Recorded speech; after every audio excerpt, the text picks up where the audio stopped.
역대상 3장 말씀을 우리 함께 묵상합니다. 역대상은요 1장에서 9장까지가 계속해서 족보가 이어집니다. 옛날 분들은 족보를 따지면서 뿌리를 되게 중요시 여겼지만 오늘날 우리는 족보 크게 관심이 없지 않습니까? 게다가 내 족보도 관심이 없는데 다른 사람의 족보 더 관심이 없죠. 그런데 오늘 우리가 묵상할 말씀은요 족보들 가운데 우리 조상들의 족보도 아니고 이스라엘 조상들의 그 족보들 가운데 역대상 3장에 기록되어진 그 족보를 중심으로 묵상을 하려고 합니다. 같은 역사서라고 하지만요 열왕기서와 역대기서는 같은 역사서지만 좀 다릅니다. 독자가 다르고 그렇기 때문에 기록 목적도 다르게 되는 것입니다. 열왕기서의 독자는요 바벨론 포로로 끌려가서 고생을 했던 포로 공동체입니다. 그러므로 열왕기서의 기록 목적은요 왜 그들이 바벨론으로 끌려가게 되었는지, 왜 포로로 끌려가게 되었는지, 왜 예루살렘 성전이 무너지고 완전히 그 성이 무너졌는지, 또 왜 하나님의 심판과 징계를 받을 수밖에 없었는지 그들의 잘못들을 따져가면서 그 이유를 깨닫게 해주는 그 목적이 바로 열왕기서의 목적입니다. 반면에 역대기서의 독자는요 독자가 달라요. 열왕기서의 독자는 누구라고요? 포로 공동체, 포로로 끌려가서 고생하던 그 포로 공동체고요. 역대기서의 독자는 이제 포로에서 해방되어서 고국으로 돌아온 포로 귀한 공동체입니다. 그렇기 때문에 이 공동체들을 향해서 이렇게 귀한 그 공동체들을 향해서 이렇게 모든 것이 무너진 그 땅으로 돌아온 그들에게 어떤 희망을 줘야 되지 않겠습니까? 그래서 그들을 하나님의 언약 백성으로 다시금 회복시키기 위해서 역대기서를 기록하고 있다 이렇게 보면 되겠습니다. 그러므로 역대기서의 목적은요 포로 귀한 공동체들에게 정체성, 그들의 정체성이 뭔가 그것을 상기시켜주고 그래서 다윗 언약을 굉장히 중요시 여기게 되는 것입니다. 다윗 언약과 성전을 통해서 그들 안에 희망과 기대를 불어넣어주는 그것이 목적입니다. 그래서 그들로 하여금 하나님 나라를 예루살렘에 다시 세우게 하는 것, 이것이 역대기서 저자의 기록 목적이라고 볼 수 있습니다. 그래서 그들의 정체성을 알려주기 위해서 가장 먼저 시도한 것이 무엇입니까? 바로 족보예요. 족보를 쭉 나열하는 거죠. 근데 족보가 이렇게 밑으로만 이렇게 내려오는 것이 아니고 밑으로 왔다가 옆으로 쭉 퍼졌다가 또 밑으로 왔다가 퍼졌다가 이게 막 뒤죽박죽 되어 있습니다. 그래서 좀 복잡하게 보이겠지만 좀 간단하게 얘기를 하자면 아담부터 쭉 내려오는 그 족보가 향하는 목적지, 그 목적지는요 바로 다윗 왕조이고요 또 레위 자손입니다. 왜냐하면요 역대기서에서 다윗 왕과 성전 이것이 굉장히 중요한 컨셉이거든요. 그래서 다윗 왕과 성전의 의미, 역대기서에서 말하는 다윗 왕과 성전의 의미는요 하나님의 언약, 즉 다윗 언약에 대한 하나님의 신실하심과 또 이스라엘 백성들의 하나님과의 그 관계 회복, 하나님의 언약 백성으로서의 인치심을 다시 확인하는 것에 그 의미를 갖고 있기 때문에 다윗 왕과 성전의 의미가 크다고 볼 수 있습니다. 그 중심에 누가 있죠? 바로 다윗 왕조와 그리고 성전 봉사자들, 레위 자손들이 있게 된 것입니다. 그러므로 역대기서에 나오는 족보는요 크게 다윗 왕조의 족보와 레위 자손의 족보로 이렇게 나눌 수 있습니다. 여기까지는 서론 부분이었고요. 오늘 묵상할 역대기 3장에 나오는 족보는요 크게 세 부분으로 나눌 수 있습니다. 1절에서 9절까지 그리고 또 10절에서 16절까지 그리고 17절에서 마지막 24절까지 그렇게 세 부분으로 나눌 수 있는데요. 1절에서 9절까지는 다윗 왕조 중에서 다윗의 아들들, 그 다윗의 아들들을 다루고 있고요. 또 10절에서 16절까지는 솔로몬에서부터 여호야김, 그러니까 솔로몬에서부터 바벨론 포로로 끌려가기 바로 직전까지 그 족보가 기록되어져 있습니다. 그리고 17절에서 마지막 절 24절까지는요 포로에서 돌아온 이후에 족보가 그렇게 기록되어져 있습니다. 먼저 1절에서 9절까지를 보시면요 다윗의 아들들의 이름들이 쭉 기록되어져 있습니다. 1절에서 4절까지는 다윗이 헤브론에서 7년 6개월 동안 통치했는데요 그때 낳은 아들들의 이름들이 1절에서 4절까지 기록되어 있고 또 5절에서 9절까지는요 다윗이 예루살렘으로 수도를 옮겨가지고 거기서 33년 동안 다스렸는데 그때 낳은 아들들의 이름들이 나오고 있습니다. 특히 5절에 보시면요 바수아가 낳은 그 아들의 이름들이 기록되어 있는데 이 바수아는 바세바입니다. 바세바가 낳은 그 아들들의 이름이 언급되어 있고요. 또 6절에서 9절까지 보시면 9명의 이름이 이렇게 쭉 등장하는데 이거는 다윗의 다른 아들의 이름인 거죠. 그리고 또 기타로 처리되는 자식들이 있습니다. 첩의 아들들인 거죠. 소실의 아들들. 그 아들들은 이름이 기록되어 있지 않고 그냥 기타로 이렇게 처리되고 있습니다. 역대기서 저자는요 왜 다윗의 아들들의 이름을 쭉 이렇게 계속해서 나열하고 있는 것입니까? 그냥 단순하게 솔로몬이 다윗을 이어 왕이 되었더라 이렇게 하면 되게 간단하지 않습니까? 그런데 쭉 나열을 하는 거예요. 그 이유는요 다윗의 많은 아들들 중에서 이렇게 왕위 계승의 서열상 10번째 아들이에요. 솔로몬이 10위에 불과했던 이 솔로몬이 어떻게 다윗의 뒤를 이어서 왕이 되었는지 이 행간 사이에 숨어있는 그 사건들을 독자들에게 알려주는 거예요. 그 사건들을 알려줌으로써 하나님의 개입하심, 간섭하심 그것을 보여주기 위한 목적이지 않나라고 저는 생각해 봅니다. 원래 다윗의 그 왕위 계승은 장자에게 이어지게 되어 있습니다. 1순위가 장자에게 있습니다. 다윗의 장자가 누구입니까? 암논이에요. 이 암논의 이름의 뜻은 믿을 수 있는 이런 뜻인데 사실은 믿을 수 없는 아들이었죠. 왕의 자질 테스트에서 불합격한 아들입니다. 암논은 여러분들도 잘 아시다시피 배다른 동생 그 압살롬의 친누이인 다말을 사랑했어요. 연애했죠. 그래서 결국은 욕보인 거죠. 욕보이고 난 후에 아내로 맞이했으면 좋은데 차버렸죠. 다윗은 이 사실을 알고 심히 노했습니다. 그렇지만 암논을 어떻게 하지는 않았어요. 그대로 내버려뒀습니다. 어쩌면 바세바 사건으로 인해서 자신이 떳떳하지 못했던 이유도 있었을 것입니다. 이 일로 다말의 오빠인 압살롬, 친오빠죠. 이 압살롬은 복수의 칼을 갈고 있다가 2년 후에 암논을 죽여버립니다.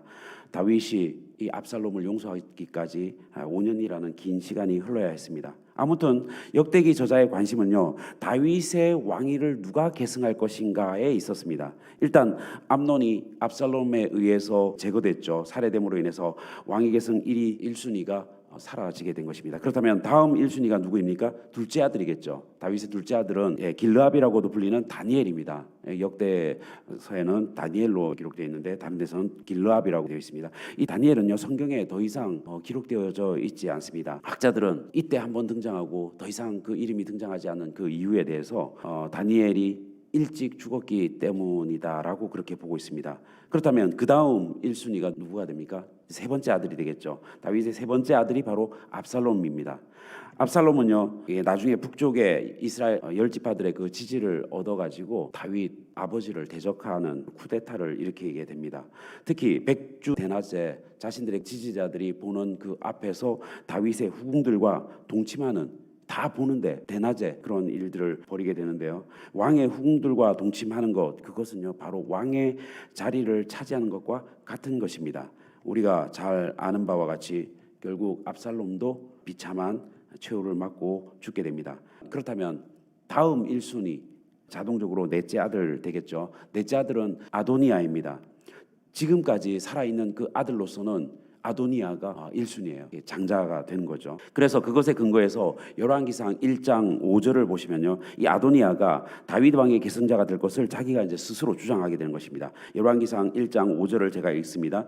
그때에 핫기스의 아들 아도니아가 스스로 높여서 이르기를 내가 왕이 되리라 하고 자기를 위하여 병거와 기병과 호위병 50명을 준비하니 자기가 스스로 왕이 될 것이다 라고 선포를 하는 거죠. 그리고 나서 왕위 계승을 자축하는 그런 파티를 열게 됩니다. 이 소식을 들은 다윗은 서둘러서 족보상 서열 10위였던 그 솔로몬을 차기 왕으로 내정을 하고 일을 진행합니다.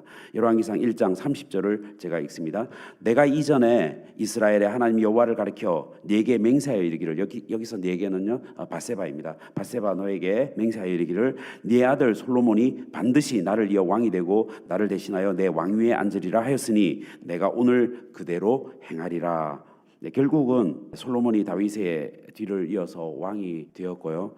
아도니아는 솔로몬에 의해서 죽임을 당하게 됩니다. 제거되는 거죠. 아담에서부터 다윗의 아들에 이르기까지 이렇게 쭉 족보를 보시면 크게 두 종류의 사람으로 나눌 수가 있습니다.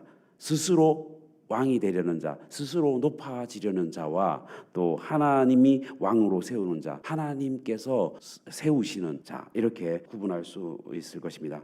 암논과 압살롬과 아도니아, 이 세 명의 공통점이 무엇입니까? 스스로 왕이 되려고 했다가 비참한 최후를 종말을 맞았다는 것입니다. 그러나 솔로몬은요, 스스로 왕이 되려고 하지 않았습니다. 다윗이 후계자로 지목을 하여서 왕이 된 자입니다.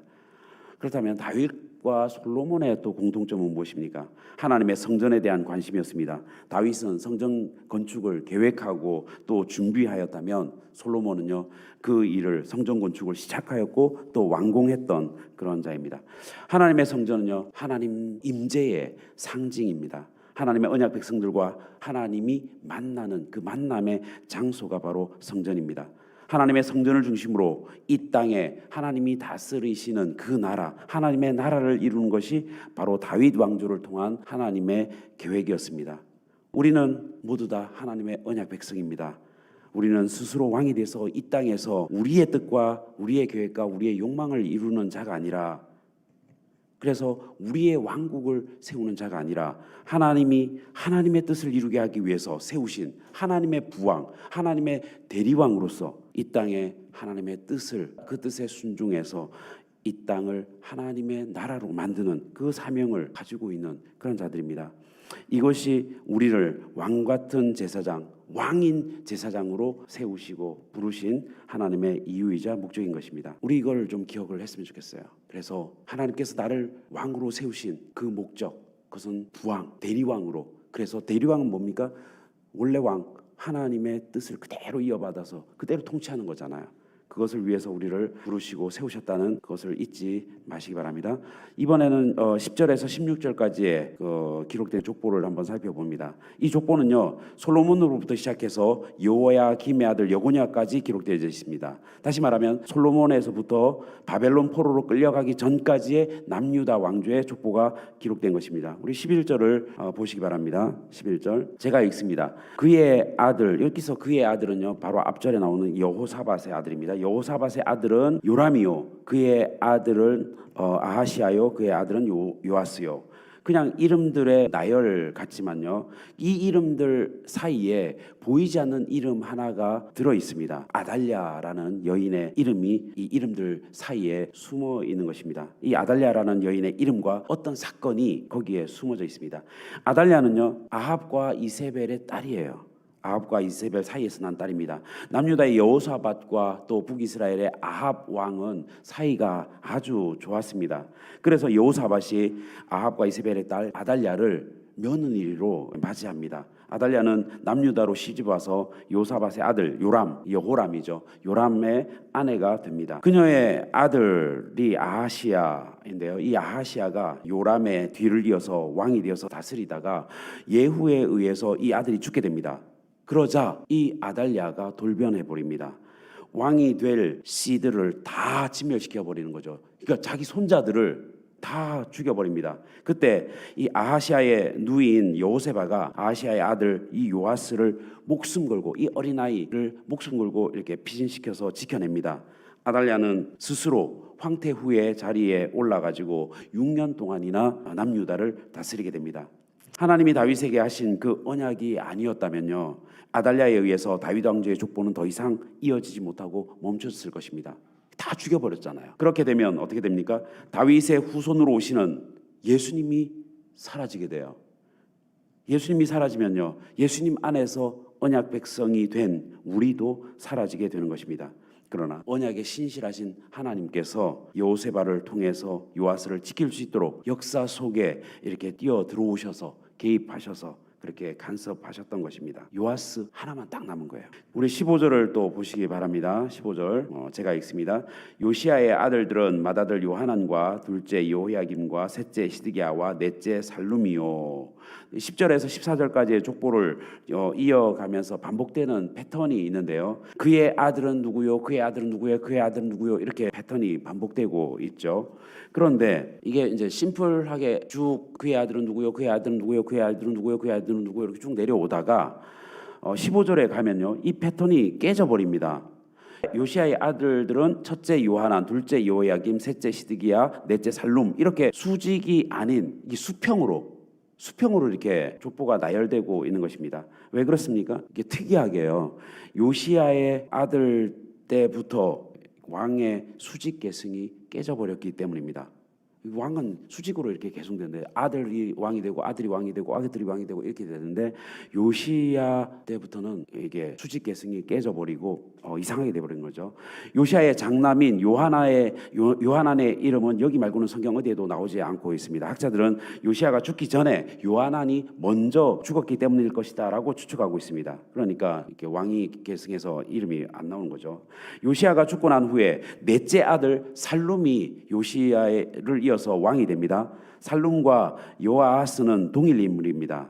그래서 살룸은 겨우 3개월 다스리다가 애굽 왕에 의해서 폐위되고 애굽으로 끌려가서 거기에서 죽게 됩니다. 애굽 왕이 살룸의 뒤를 이어서 친애굽 성향을 가지고 있는 여호야김을 왕으로 세웁니다. 수직 계승이 아닌 수평 계승인데다가 애굽 왕이 유다의 왕을 이렇게 지목한 것입니다. 지명한 것이죠.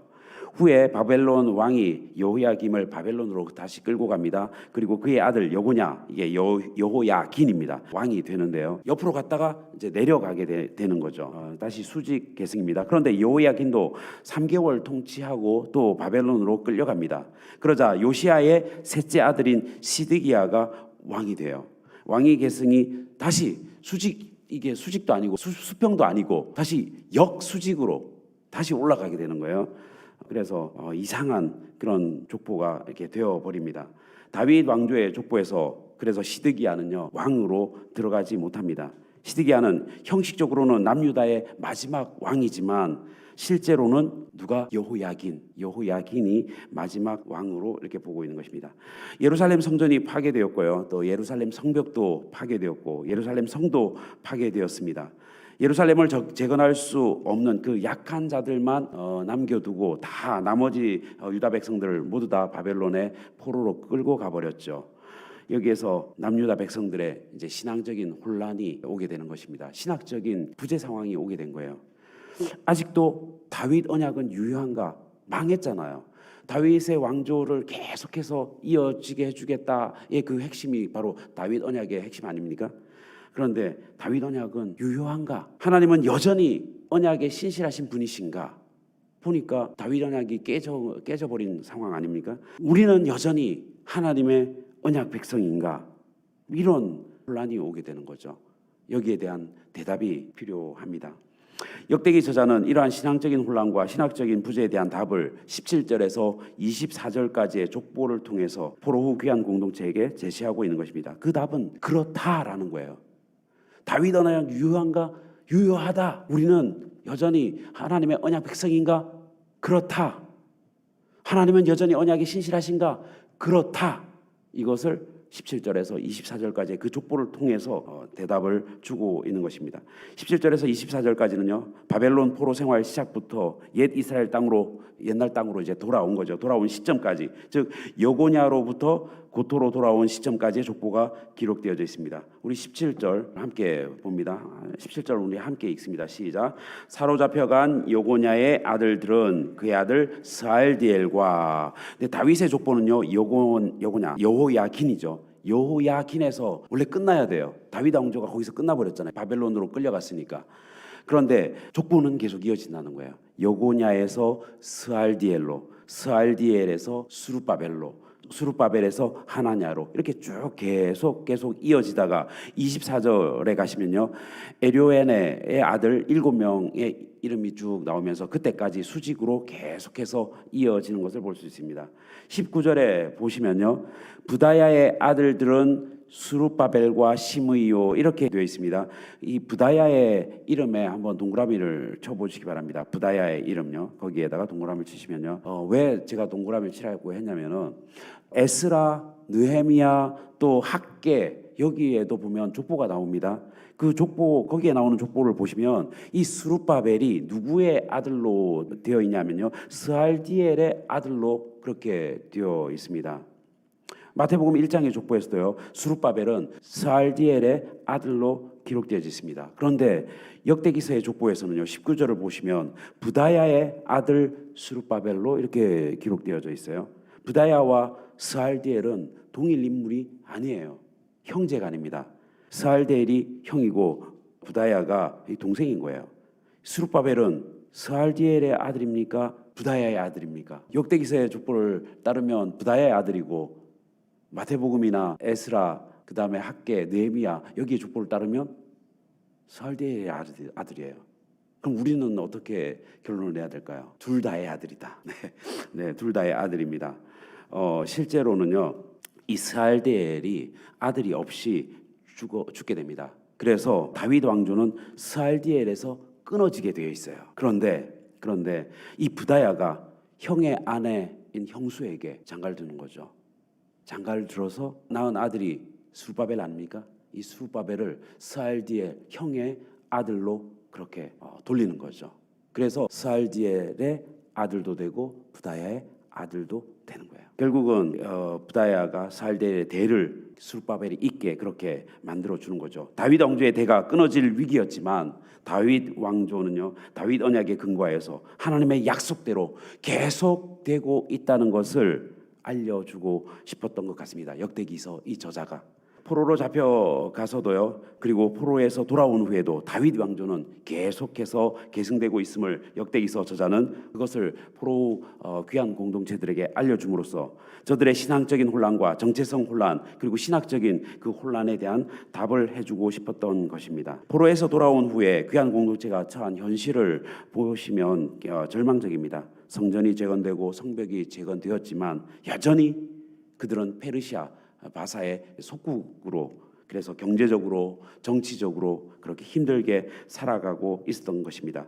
그러한 상황임에도 불구하고 이 족보는요, 그들을 절망에서 희망으로 나아가도록 이끌어주는 그 견인차 역할을 하는 것입니다. 하나님은 다윗 언약을 잊지 않으셨고 또 계속해서 왕의 씨들이 계승되도록 역사 속에 개입하시고 간섭하고 계시다는 그 증거가 바로 족보로 나타났기 때문입니다. 미국인들이요, 아메리카 그 청교도들이 아메리카로 이렇게 들어올 때 메이플라워 배를 타고 아메리카 대륙에 발을 디뎠습니다.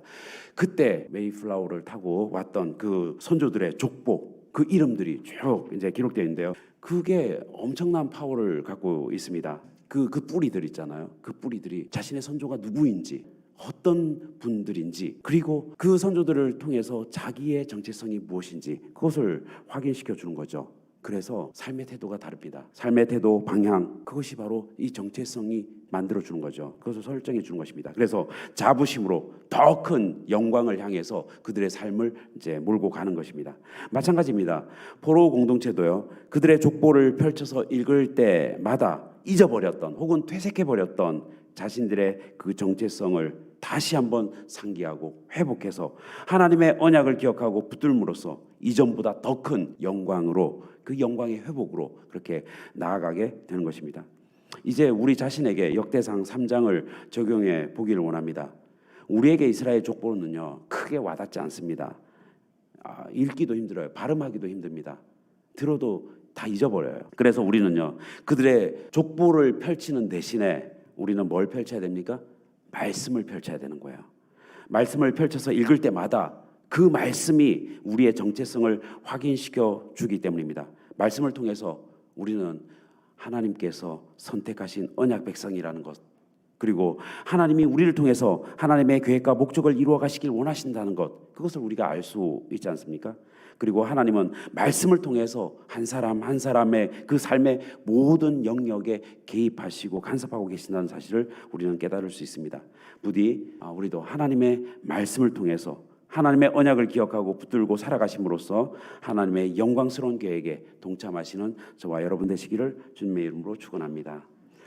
사랑이 많으시고 은혜가 풍성하신 아버지 하나님, 저희들의 눈과 귀와 마음을 열어주셔서 하나님의 말씀을 보고 듣고 깨달을 수 있도록 주님 도와주시옵소서. 오늘 특별히 역대상 3장 족보에 기록된 그 다윗의 아들들의 이름을 통해서 스스로 왕이 되려고 했던 그 아들들은 다 죽고 하나님이 세우시는 왕 솔로몬이 다윗의 뒤를 이어서 왕이 된 것을 보았습니다. 주님, 저희는 하나님의 뜻을 이루기 위해서 하나님이 부르시고 세우신 하나님의 부왕 대리왕임을 고백합니다.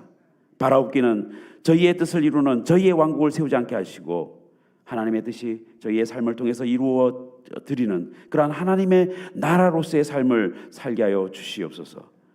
주님, 아달랴에 의해서 다윗 왕조가 끊어질 위기가 있었지만, 그리고 스알델이 자식 없이 죽음으로써 다윗 왕조가 한 번 더 끊어질 위기가 있었지만 하나님께서 개입하여 주시고 도와주심으로 예수님에게까지 다윗 왕조의 계보가 끊어지지 아니하고 이어진 것을 보게 됩니다. 저희 교회도 믿음의 계보가 끊어지지 않게 하여 주시옵소서. 한국교회의 믿음의 계보가 끊어지지 않게 하여 주시옵소서. 저희가 다음 세대에게 믿음의 유산을 잘 물려줄 수 있도록 도와주시옵소서.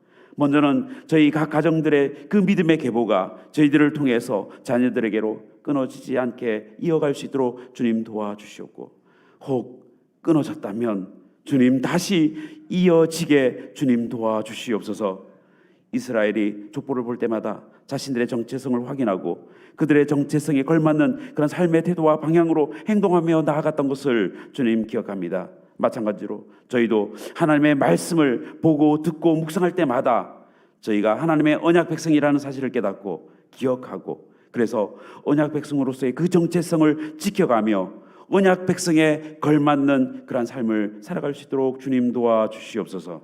그리하여 저희가 어디에 있든지 무엇을 하든지 하나님의 나라를 이루어가며 살게 하여 주시옵소서. 예수님 이름으로 기도하옵나이다.